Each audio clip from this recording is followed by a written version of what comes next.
भाई सोसाइटी में ऐसे ऐसे एग्जाम्पल हैं कपल्स के कि मैं सोचती हूँ तो एकदम से मेरा दिमाग ख़राब हो जाता है कि कैसे कैसे लोग एग्जिस्ट करते हैं और इक्वलिटी के बारे में तो कोई कुछ सोचता ही नहीं है। तो मैं आपको एक एग्जांपल शेयर कर रही हूँ। तो एक कपल है, हस्बैंड वाइफ दोनों ही बैंक में जॉब करते हैं, ठीक है, दोनों वर्किंग है, same role same pay scale सब कुछ है। हस्बैंड सिर्फ जॉब करता है, घर में उनके 2 बच्चे हैं, 2 बेटे हैं, छोटे ही हैं, और उनकी वाइफ वो भी वही काम करती है जो उनका हस्बैंड कर रहा है, वही जॉब कर रही है, उतना ही अर्न कर रही है, और वो घर का A to Z सारा काम करती है।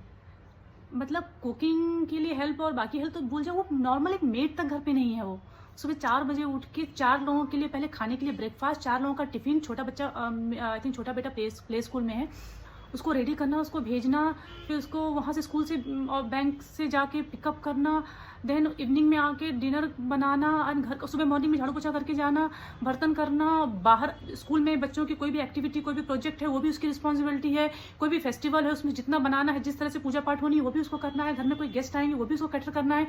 मतलब वो सब कुछ करती है। क्यों? उसका हस्बैंड कुछ भी काम नहीं करता है। और सबसे बड़ी बात मैंने ये देखी कि अभी उसके हस्बैंड का कहीं ट्रांसफ़र हुआ, मतलब बैंक में है तो विद इन स्टेट किसी दूसरे सिटी में हुआ ट्रांसफ़र, तो उसको कहीं रूम लेके अलग रहना पड़ेगा। तो अलग रहना पड़ेगा तो पूरे टाइम तो आप बाहर नहीं खा सकते ना, आपको बनाना नहीं आता, घर के कुछ काम नहीं आते, तो फिर आप अकेले मैनेज नहीं कर पाओगे।